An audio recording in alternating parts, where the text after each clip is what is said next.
Ma fe lo ai fa talo fatu I lau fa fonga sa mo I le tai a fou ia e mai se foi o pa anga masani ale au onanga e pe o nei foi le au onanga I le upu o le atua I le aso mo le aso ma te fatu lima fa fe lo ai fa talo fatu I le nganga e tumu le fa lalo na o nei ma le sunga I le tai po le au onanga le tu nei ia I le nei tai au fou tato fe lo ai fo I le manga fe tauola po le manga fe tau soifua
e ni wa mawai atu po le asa ana rafi ia mi ia le tua ma lo le tapena ma lo fo I le saili ia ma lo fo I fa sauni ia wal fi de ngalo le tua ma lana upu fola ia o lo fa pe ona mo moli atu pe I le tu ma le tafa ia o tato ngalo na faile na o tato ia le nei lo langi ma fa te atu o le ale aso e fio mo fa lua mai Yesu le lo langi ia e mai se fo o le aso e vala au mai I lo soifua ia ma se ma mo fo iola vai ia le tul nei tai au fo talo fat fo I le au so lo mato militino fatasi le nei o ranga ia ele ngalo fa felo iatu ia te o lua vale ma faltua ia ma se fo ia kalisia tato ngalo fai o lo tato ngalo fatasi ai ia le ngata fo ile ia so o se platform lava ia lo fa pe ona o ile tu ile na upu ia ma te fa felo ai fa talo fatu o matou ainga ia o lango sua foi matatalo ia anga le atu le tua ma lo fa tai I lo tu tapo inga ile ngal foi nei mai kalesia na luai le kalesia I petone ia sunga ia o kama ia va mal faltu ia no fo e foi po io le kalesia ia foi ngal venga ia fa tai ma lo tu talo ia o lo fa pela vo no ia foi faiva ia me so ngal venga fai pe reida o nanga I to tono le no nei o lo tatu iai ia mai se fo ia le tina malo le tama malo lo ma le tina malo lo ia frila afele forti afele ia malo talo malo tapua ia te uro matua pi ia le li ia fa fete tele lava ma lava le malosi ma fia o ona le tua ele fa le fo le calci sto sweli ia o lo manu fo no puno wai sunga tani ai le na ma fa tua ia me fo se matu calcia ia to ina malo lo fo ma tua ia le li fa fe lo fa talo fatu fa tai foi talo ia me fo tapo inga ia so se me lava o anga fo ia o na le tua ia o lo fa pe fo ona to anga ia tu pe ona foi fa mo ngole weekend wo mo ia tu ia fe lava I lungo le ala lungo le e o fa fonga mai ma wa mai nei o nanga ia mate fa fe lo ia tu le la mo nei I lana o nanga masani po le por kalama mata le nei taiao ma lu taiao fa le nanga vi ia le tua fa talo fatu le suapo Yesu Kristo le Nazareta o tato li mo le tato faola ia nei tulai la te te nei tato le talo e amata nei po kalama I fo mai lo wao yo vai le tua ma tu te vi ia lava lo suafa ma fa ne nei na ma lola o le fa sola o le fa soifua ma lo fa tai lo wa le vi ia lo suafa le ola le malosi wa toi foi mai ai mato ai mai se ina ua toe whanua mai mātou au mātou moe. Ni ia lo suafa Yesu, whawhetei tere lava, whai fōre mātou te whātaru ina, ia polo kalama mafuafuanga e masani ai,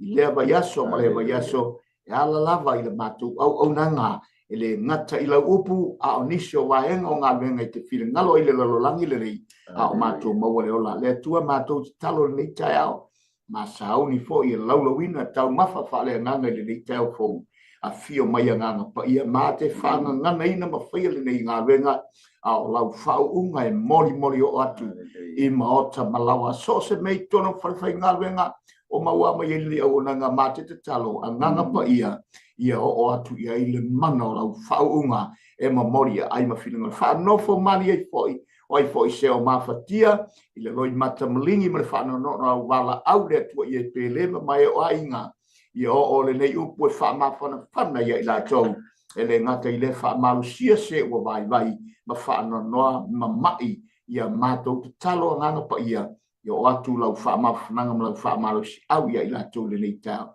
Dalo leo ma wala ua tala ni lo suapa i so wale mwala ua tuai. Amene, amene. Ia whawheloi whatalo whatula sunga te tau lale. Whaitoa. Ua lale lei. Ua tātoi toi whasila whaifo i le awa whata. Le awa tuli ma le awa whata i le nei tau whau lale. Ia le tua whaifo i tātoi wha ai.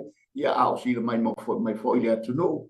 Ia le tua matango ferni aso fai le tua i lava ina baba atu i le ani mai o matangi ma timunga o le lau monei ia e tate fai al tala lea o wanga o whamanuianga tono le lau moe le mawai lea e le mawai a whamanuianga le tua a o mai timunga e tate i lea lea i o whamanuianga le tua i tono le ai nei o Wellington ia o lau whawhai loa i whatala patu le ulale ia le tai o fau wetala o lae susulu le lao le amia tonu le lao i au kilani e ngai whengi tā o le ofisa o ngā tonu ar koropo Kingdom TV channel ia o lo au ona mai ai le sunga i whawhengainga le nā tonu la ia Mike Rita Fortua ia Sarah no whalo ia le li foi le au whai ngā nuenga malosi mai pulu ia ia le li le nei tai au fo ma le mata mo fie ia o tanto sile fai ai lungo ngā walo pe au le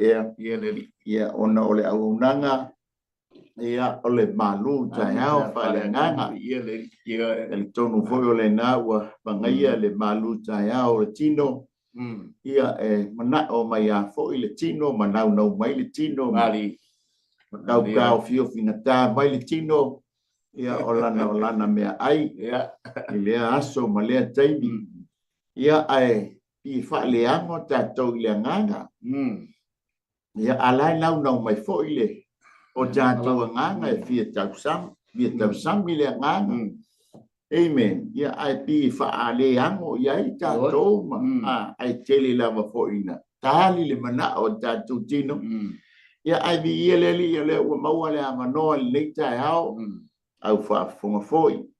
Ia ole aingo ke riso fo o mafuta ma le nei tai au. Ia tu sai ma le tātou au nanga le malu tai au whale nganga.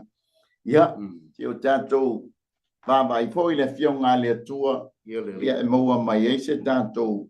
Mea te tawai whale nganga. Ia se itali ai le mana onga o le nganga o lo nau mai ma. Whapenao na tau. Ia e fia tau sami le nganga ia ile upo le atua le nei tai hao ia le li e tio afa mai tala tuspa ia e tupu ai lo tātou whaatua ia e tupu ile tau longo mai o ana fionga amen ia le li o le tātou tusi whaitau o le amaua mai le kalesia o le tusi a Paulo ia ile kalesia Roma lona matau mua Aulona fai mo moyo fai o fitu ia le lau fai tawina ia mo welita tu fai tau ile neta yao wa o Paulo ole au na Yesu Keriso na vala awina fai ma apostolo wa tofia e ta ile tana le ia le tua na ia moa i tawina mai ana perfecta e tu si pa ia ilona halo Yesu Keriso lo tantu oli O le na whanau mai le ainga o tāwita I la le tino. O le na whaasino tonuina mai o le alo o le atua o ia mane mana I la le anganga pa ia lea. I le toe tō mai na ie wot. Ua mātou maua mai ia te ia le lofa tū noa. Ma le whaiva o le apostolo ina ia iu. Ina ana I le whātua tua o no o malava ona o lona suafa. E iei foi o tau o e ua wala awina e Yesu Keriso. O lau tusi le ne ia te o tau umalava o Roma. O e ua lofaina e le atua. O e ua wala awina e whai ma te ngata pa ia. Ia te o tau le lofa tū noa. Ma le manuia mai le atua lo tātou tamā. A toa ma le ali o Yesu Keriso. Pamnia mai le atua e tusa ma le whaitawina o ana fionga. Ia tō maupea ia te ia lo na vi inga e whanabau. O le tātou malu tai au whale nganga e whaupuina whapea. O tātou whaiba. E o na tusi mai aile. Le apostolo Paulo pēna maua le whaiupule fitu. O la tusi le nei ia tō uma o I Roma. O e ua lofaina e le atua. O e ua bala awina e whai ma te ngata pa ia. Amen. Ka mai lea ia te o tau le alofa tū noa ma le manuia mai le atua lo tātou tamā. A toa ma le ali o Yesu Keriso. Amen. E leise mea sili o na fia iai le fina ngalo le atua. Pea whai tātou te sā mawali I le amiotonu. Le amiotonu lea sa tau sa ili mai ai ia Israelu. Amen.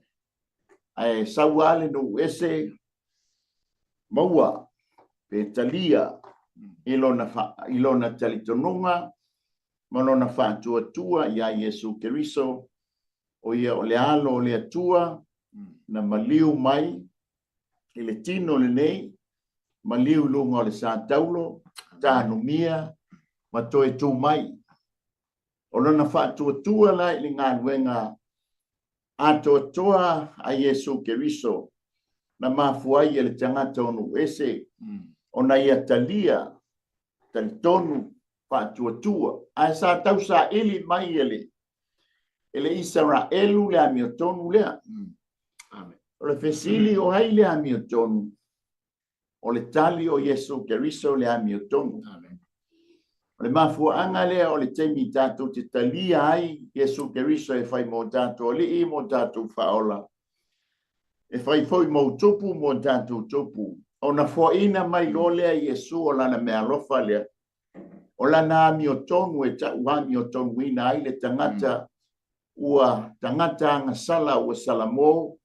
Ma foi atu ia te ia I le ngang o le whātua ma le talitonunga ia Yesu. Praise the Lord. Amen. Amen. O ia lea ua ia whaia le tōngiola. Whaia le leinga. Whaia le sota inga. O ua toe sota iai le atua ma le tangata. Ma taulia foi na ua wha le tonu le rua I tangata. Mo tusia lo leo le maftanga le lei lea. Na tāpena ina I le atua I le amatanga. Ya atama eva. Ai sa toe e ui ala ina wha le tonu le tangata. Ai na toe saunia I le atua le awala. Ina ia maua le wha o le tanga. Pe maua le sota inga le tangata anga sala male. Ma ia ma le atua. Le na mafua i na fio mailo na alo. Amen. Mana tua foi le amatanga. Ina ua pau le tangata. Ta pena le atua le ofu. O le pa o le manu. Ina ia ufiofi ai le lava la bao a tamba eva. Ai o mai le whenga inga tua fau. A fio mai Yesu Keriso. O lona toto na ufitia ai no tātou le lava la bao. E le ngate le tino se I tolo. Ai sili ai o tātou anganga. Ona ua sila fia I le atua e tau de toi o atu le tangata. Ia te ia. e lau na ye le tusi le nei Roma wa ta ua le tusi o le tauami o tonguina ia ona o le ngā le whaatuatua ele ona o ngā luenga na nei mita se tasi a o le tātou whaatuatua pe ona maua le tangata onu ese ia Yesu amen ana tusi nei tātou te mata iai maua iso tātou maua mai ai se awa onga le lei se awa onga tāua mo oe mau mai tātou uma amen le ngata fo ilea e fai ai ma se e fausia ai fo i ma toe ati na e ai ma toe whaafowina ai pia o tātou o langa whaaleanganga amen ta lofa le nau ta inga le apostolo e fia o e tonu le maafutanga se i tala noa le kalesia se i fai a unga ina le upu i tonu le kalesia ai se i la unga ina fo i le upu le kalesia ai pangalea ele i tau le wha moe o le apostolo ai se le awala na mafuai o na o le apostolo i tonu o Roma e o le apostolo i tonu o Roma ua avea o ia o se pangota ai whaafetai i le atua e uina nofo le apostolo il fale pui ai le i pēla na peni se i tulau e ala le fisosoni mai le anganga pa ia na mafuai o na whaia na tustusinga ta ua le tus pa ia o tustusinga mai le fale pui e kalesia ina ia longo pui li i pea ma momoli le wha o le tanga amen e pe ona iai le tātou tus whaitau.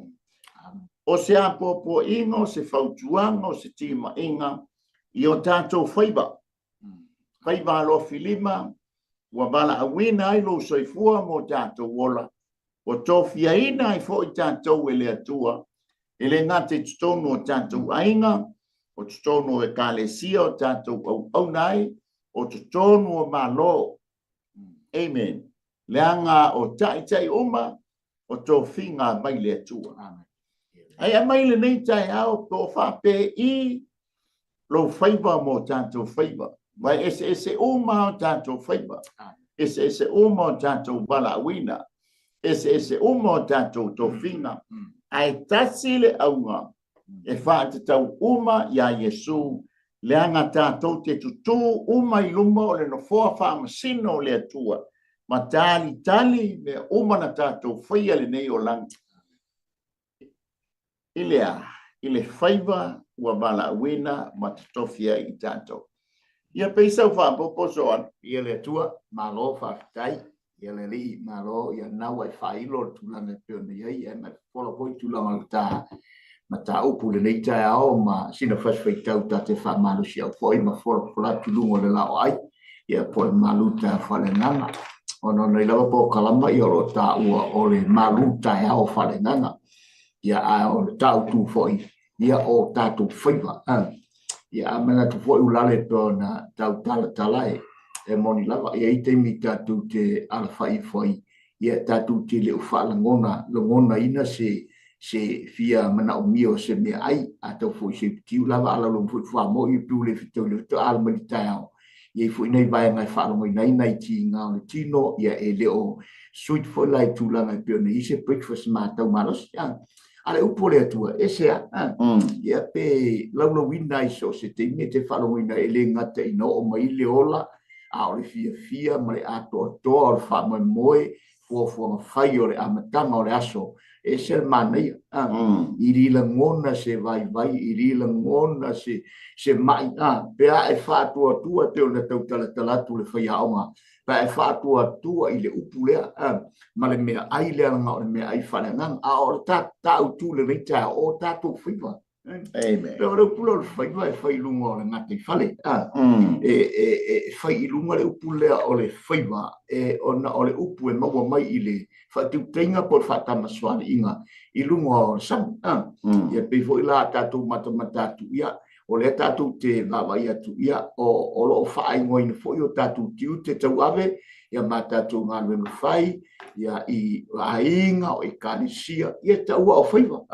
ngā ruenga whoi o lo utuai, o ngā ruenga whoi o lo e whaia ulale, o lo whaia malwhiretua, o ngā ruenga whoi o nai tono, o ngā ruenga le tua, ia o whaiwa. Ia matau le whoi la, le ngā le tātou te manu tu lo pui sun, whaia Peteru, o te le toe whaia o e mawhaiwa i ia. O le au whaia o e mawhaiwa i tangata, pela le tātou te vetu, o le whainga whaiwa le apostolo le whai, o le tala inga, o ngā ruenga le apostolo, ngā ruenga wha apostolo le, ta te vai atu la matanga talanga ta whaitau lea. Na tai roi o whaiwa ese i e tātou te iloai, e peo na e sao no lale, o le tātou te au na i le atua, o le fo e tau mwhai mai le apostolo i tono o whare pui, e peo na e sao noa, e le o pea le peni, la e su e atu le peni, o le i le peni le apostolo, a tātou o mai la i teimi whai e tā wha pe, e se whai tā i a tātou, a e pei wha o tātala no i steimi o tuanai. O le whawhainga tāia ulale o tātou iai teimi o ni pua ngāma ni whainga tāna, tātou toi a apa i se mea wale, tātou teiloa. Tātou toi fia tala noa ia i si stangata. Tātou toi fia a whaitawa i tuspai. Tātou toi fia tangata te fi se mea. Wale a ia se mea, pau almero i te tātou, o le mana tu natu le mamafo al mea o mai.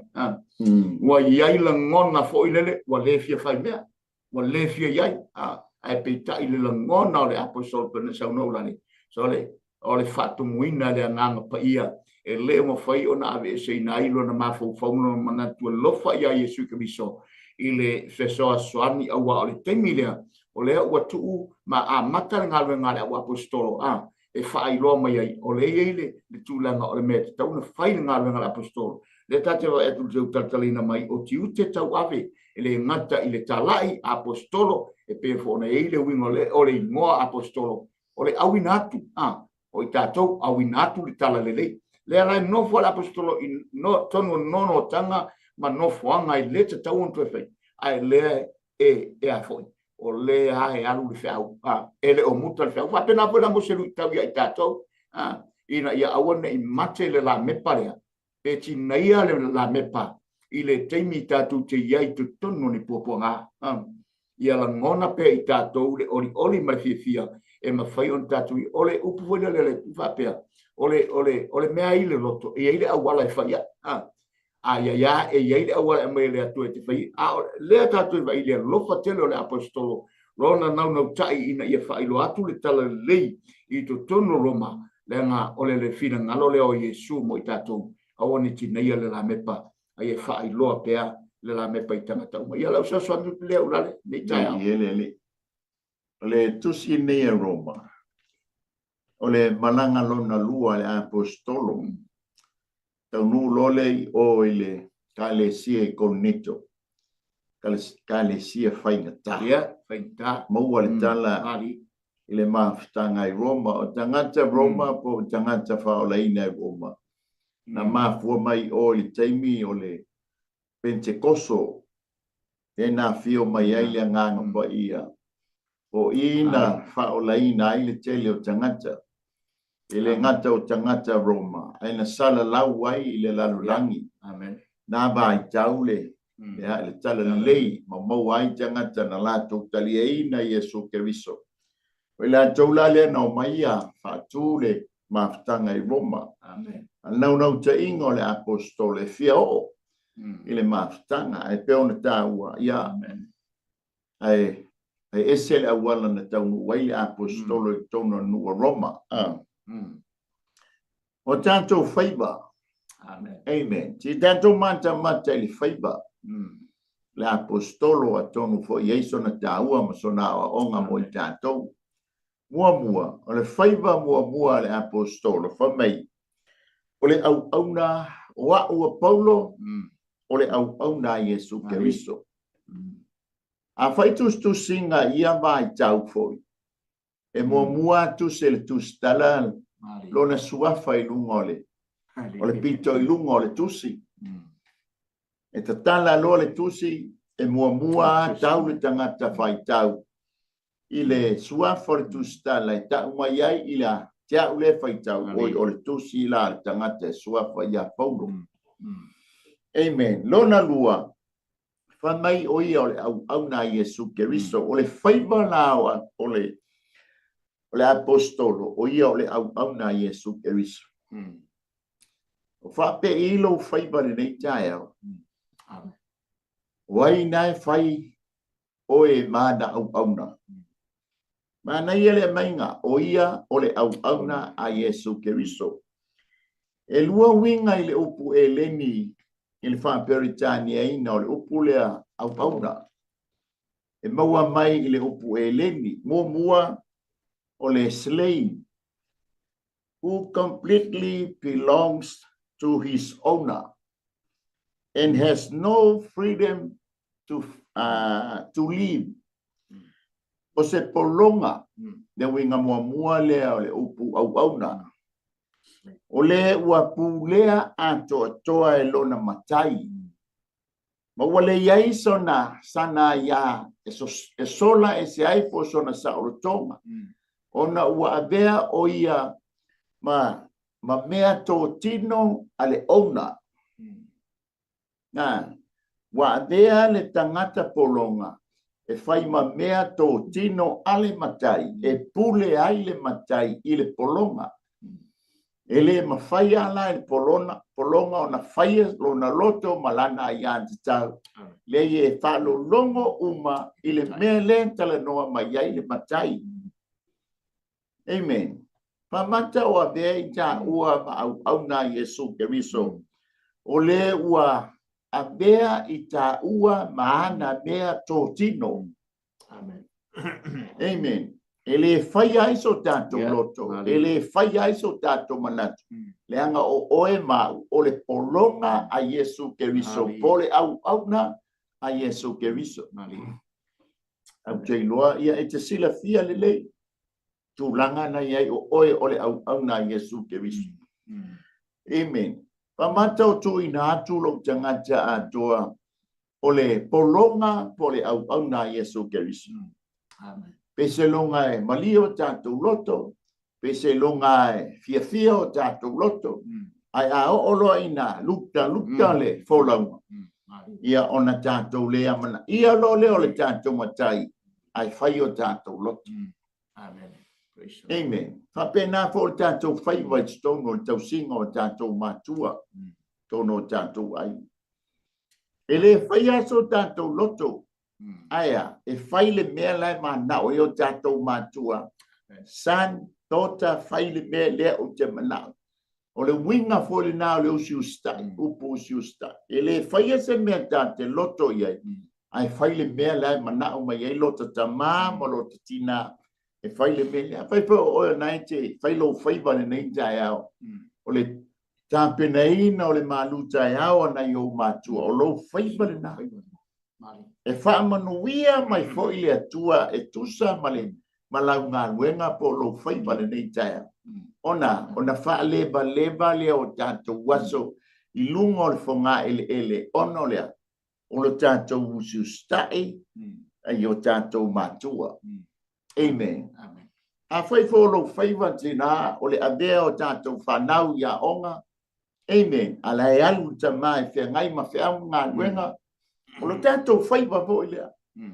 Le anga e wha masino ina i tātou. E tusa mo lo tātou whaiva. Amen. Ma nei a wha mai Paulo. E le whaila so loto le anga wa o le au nā Keriso. O ia o lo matai o te whaia le mea whina ngalo ma manao iai lo matai. O le opulo na lua. E le winga le opule nei au nei opu ele. Is a servant who willingly choose to serve his master. Amen. O se au na ua matua tonu, ma ato toa, ma fili lona loto. E au na i lona matai. Tasina winga o le upu au na i le upu eleni. I le wha Peritania is a servant. O le au na. Ua matua tasi lona loto. Tasi lona wha moe. O le ale mea fili e manao iai lona matai. Ua matua malie ato toa.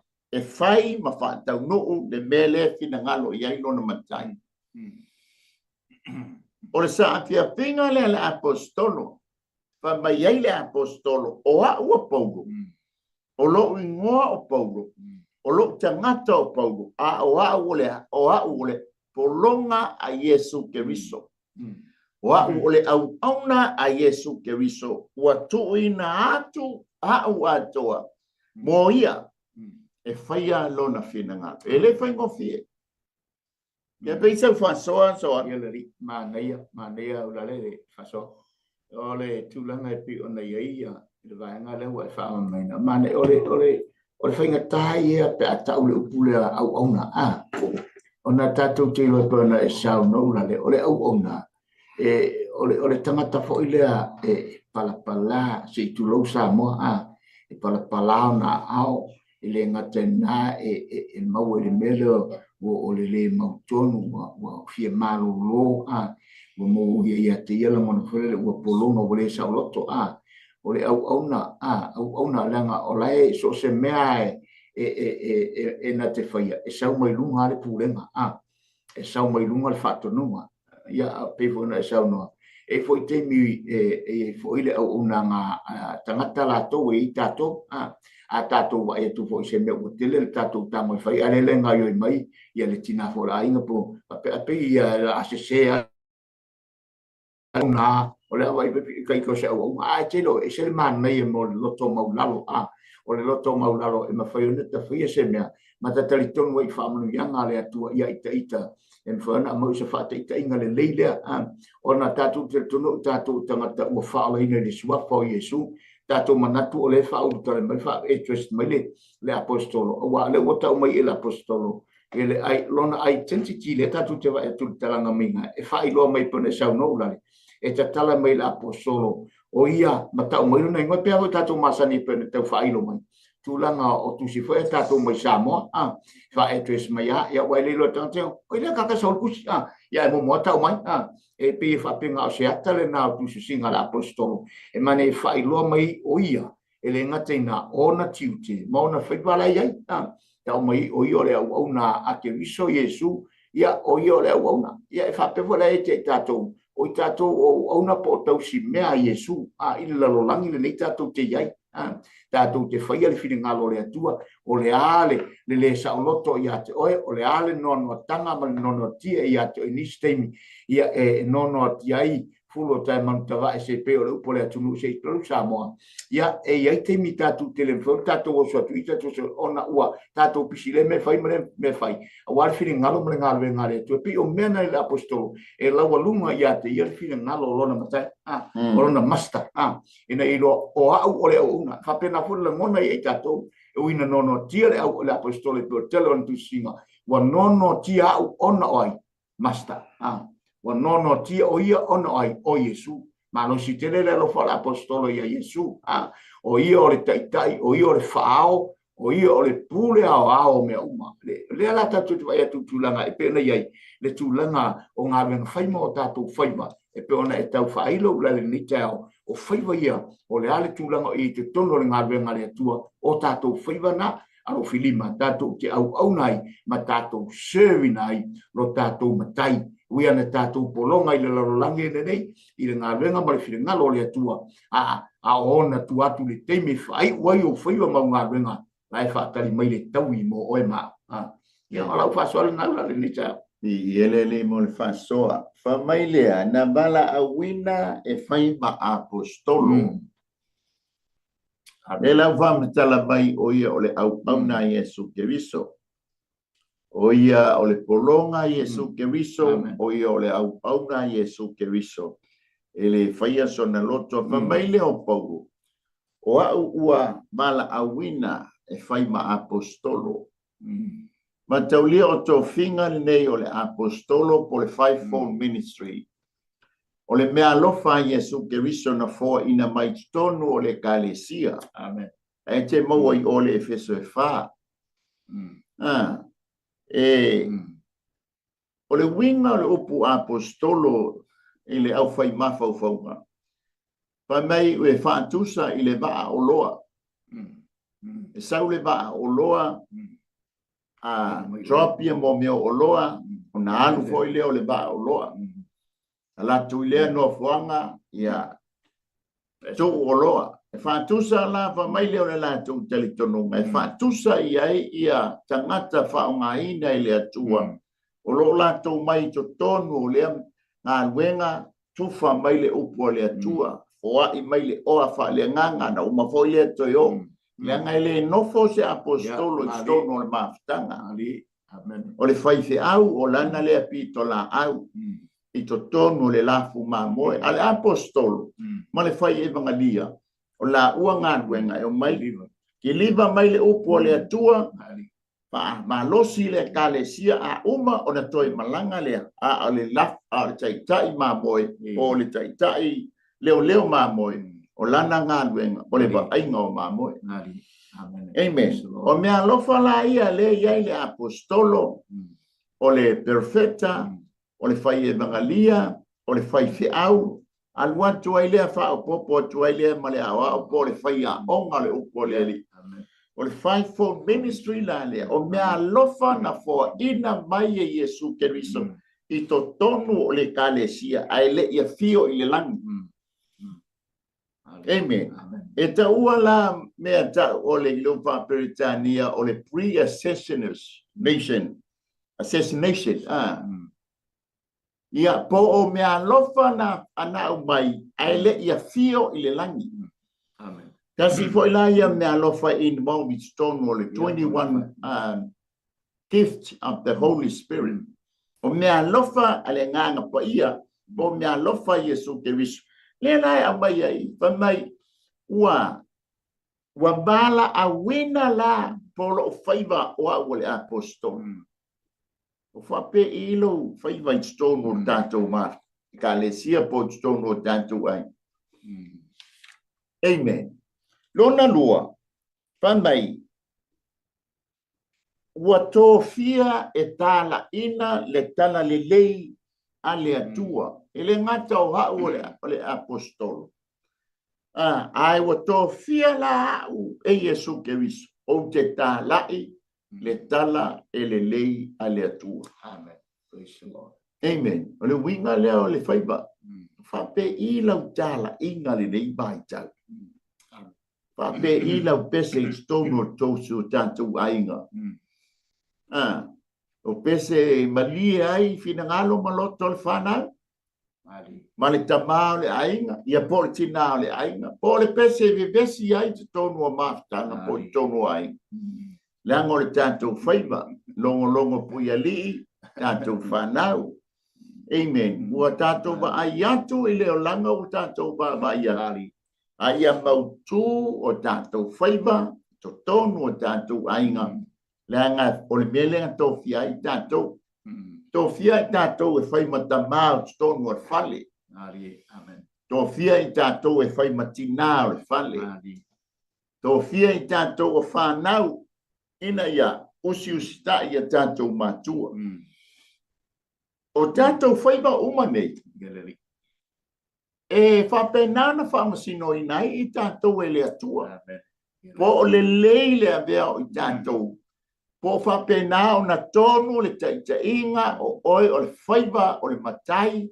Po le tamai tonu o le ainga. Whapena fōtina I le lātou pitola e whamasino ina.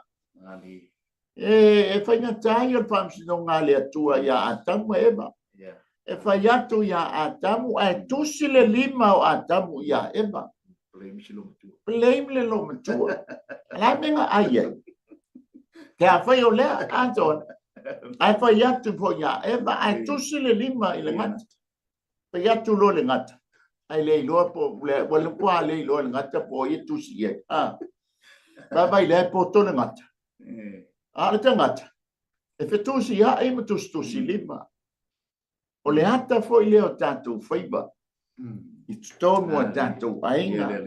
Iai o tātou tiu te whata mā. E lea o a ia ele. O kalame ia le finangalo. Po le tofa. A o le mātou soso atu. O whape I mailo whaiba o oi o le tamā o le whale. Whape I mailo whaiba o oi o le tina o le whale. Po whaio tātou whaiva male sāwa, po whaio tātou whaiva male lea lofa. O lai sila le atua e whamasino ina. I tātou te tutu o mai luma le no fora pa masino e tau wai. Ma tātou tali atu e tusa o tātou whaiva ua to tofi ma bala wina i tātou. O le ala utala le leile whaonga i o tātou whaiva. Nanga e tele tala le leile o tātou baba i te poi lunga o penga te pai langi. Amen. Apa pe o sao le tala le tātou te moni moni. O se tala le leie file mua i le ainga. O se tala le leie ve besi ai le ainga. O se tala le leie e va ai stonu o no. O se tala le leie fa pena o na le mau ai se fisosoan. Tate ba ai ma le fa no noa. Tonu o nisi o tātou no mala alfa. Le leanga o le tala le momori. Wa mafu ai ona ne maua fa monia. Amen. Ale winga le. O tātou o au auna a Yesu Keriso. O tātou o polonga a Yesu Keriso. Na mafu o na tātou o tonu o pale bene. O tō finga mai le tua. A sa o la le tala le lei. O le mori ai le tō finga. Amen. Ia pe i sau wha popo toa. Ia le li. Ma neia, ia le tua tā ala e foile. Pai uina tā po kalama ni tā. Ma neia foi au wha foi. Ma to mai le tā po inga le atunu. Ia mas po lau wha fonga ni tā. E pe ona e tala mai vaenga ia ulale. Ma nino foi nisi vaenga. Ia e pe fon tātu wawa ia te mana ia ia lau saunanga ulale tūlanga. E pe ona ia ia tātu whaiva. Awa ole awa wa ave alfa mo ngale stemata o no faivana ale lotu ngale ma lai failo no failo tusi o lai failo no oyo te tupe oyo prestene te ta ya masa o la vana a o tonu la ainga tona sa no ma wa tonu mai ala mona le aula e ole stemata wa u fa ato ton faivo tonu le lotu mai kanisia fa ma popo o le lotu no le kanisia a o ile ainga tu lo wa sa mo pe ona fa poi tu foi la o nei i tu langa pe ona ia ile matala tala noanga ai me sure u pole tu la mai sa ole u pole tu le fio male tu ia wa fa ato nga no fai o mo no tiu te tau ave ile nga ngale tu pole kalisia ai a o mo le tono ai ole ai ato ni me ni tu langa ona tiu te mo na fai fa tama fatina e ser nga fa mauni o e ser nga i tonu i ona fai tonu i oka ia pe ona ia foi o pole atua tatu falo mo ia tem le ala me le fai o fa vi ala me fai tonu ai le siringia la vai ngai o tatu te rolea e ole fira ngalo le atua pe ole te tala apostolo ele ngata wa misi apostolo e telo e kalesia sa ia ma tele o nu ma e kalesia le misi apostolo wa misi le lato wa ai e se le misi o e pe pe o se tamale le i to tono le kalesia le ngata na tinala inga misi o te pe wa foi e se le misi da mai e se le leonita mai tono ai ele ngata na misi le kalesia misi se o tali fa le nganga se la ai do fa mauni ia ele misi e tangata ele misi o etina ele le wala tuai ele wala tuai ona le e fa masino la tatu vai mai ona le a tu la ngam le tatu foi o le kalisia i tono tatu fa ia ole upole tu e sel mana ia fa tonu fora wai tatu wala ma tatu wa io tatu tiu te tau ave o tatu faiva ole alo faiva i tono lota ainga ia e la ia se tonu masa o tamata u mai fa le tonu masa tatu manatua ile upole tu mata o ina tatu ia faiva tatu faiva mo tatu titele ngata i tu tonu e manuia ile ngā le tua manuia lo ainga manuia tu tonu lo ainga i ate ole tinamel fanau manuia fo na tafe o le kalisi ona la amen o lo ia yo tiute o e faia mal famoni e te watu fo lai o i ngā venga pai fa apostolo fa perfetta fa pai ka o ka solo mal tafe atu le fa uma tafe atu le vai le tafe atu ma foi la ngai mo tonu lai you tiute your responsibility tono lo ainga activities se te whatinui nei ngā leo whai tono ai. Ia sa tu leo la mare. Ele oile o ngā tono lo whaiva. Manai. Le tala no mai ele whai upo e tolu ma whai upo e wha. Ia leli. Ma mai Paulo, o Yesu Keriso o lo o ngā tono, o le tala le lei lea o ti tala ina. Laina tala mai ele au perfecta. Balo ia foi. Amen. Pa mai tau nu wai perfectanga ili whenga inga tuai. O le bala au ina, balo ia mai foi. E tupu mai le tala le lei lea po o tangata lea. O lo matai. Amen. Ile a ingo tamita. Tua malama le lei le apostolo. Ia Yesu malona mana. O ia le lei tutonu o le apo, o le whaiva o Paulo, o le tau tala, ina le tala le lei. Amen. E o whaatasi ma le mana o le tangata le o ngā tutonu i lona whaiva. Amen. A o ngā tutonu ke riso i o tātou ngāluenga whai mo tātou whaiva. Ma lona mana e lima taita ina ai ma whaatau nuina ai o tātou whaiva. Tātou te a e maunga i fo vanu. Amen. Ai a tātou malama ilo tātou matai le a vea i tātou mapolonga. A vea i tātou o au auna i a te ia o tātou matai.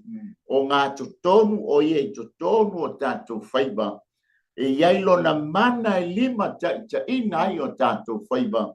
Tali tonu e le ma whai o na tineia le la mepa. Amen. Pa mao nia le le e Paulo. Pa mai le mata upule whai upule wha. Pa mai whai upule wha. O le na wha sino tonu ina mai o le alo, o le atua, o ia ma le mana. Kei loan tātou o malanga i lunga o ba leli. E fsili mai ia la tau fo i whai a tiute. E ini mea mama ai tono lau pato. E ini mea e a wha ina ai ia. Mea e le tatau o na ame lunga o bale. O le tātou talie le ai la e kilia le lei. Kusa lea wa te lea le lei e oi. Ma mauti noa le lei. Mea iei to tono.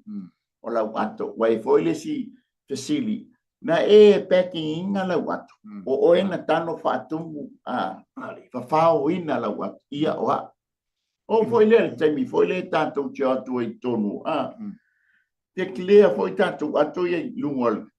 Tonu al valele a ese atu leo ila lor. E fasili me foi e se me a whainai. So i fua tanga te lunga. Lea i le kilia. Ai a mawai lale atu.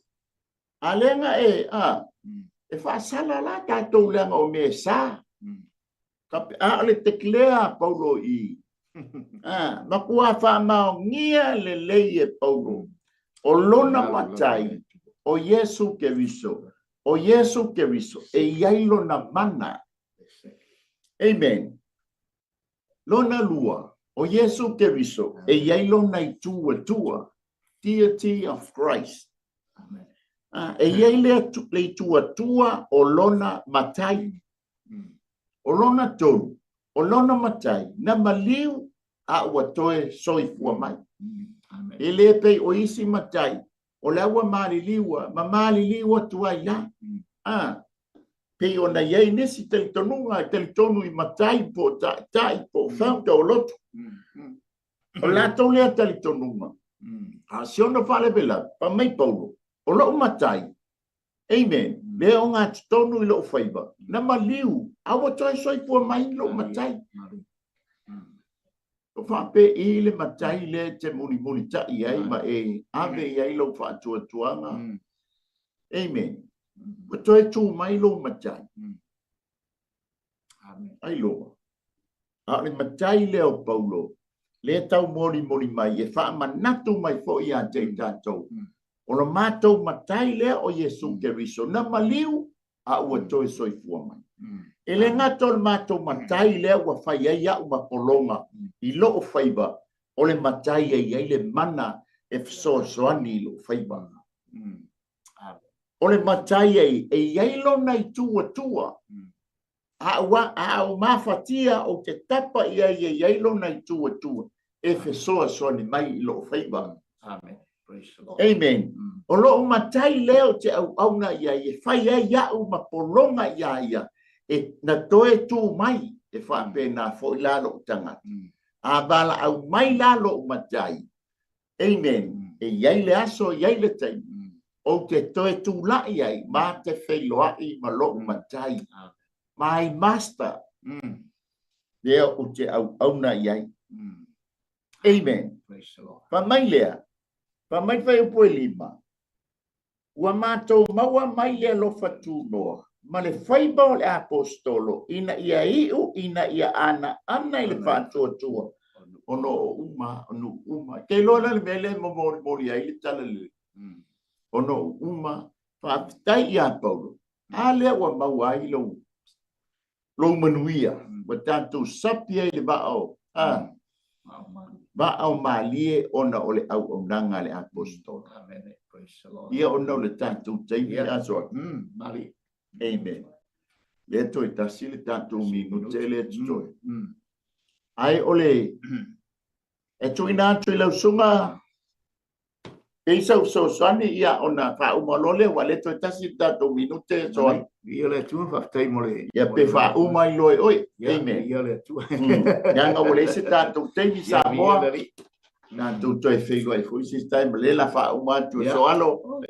Ia tapu ni ai lole o tatu Ma le tu ma ne ia ya fa so ni tai au pe ne fa fo sa mo upo le tua.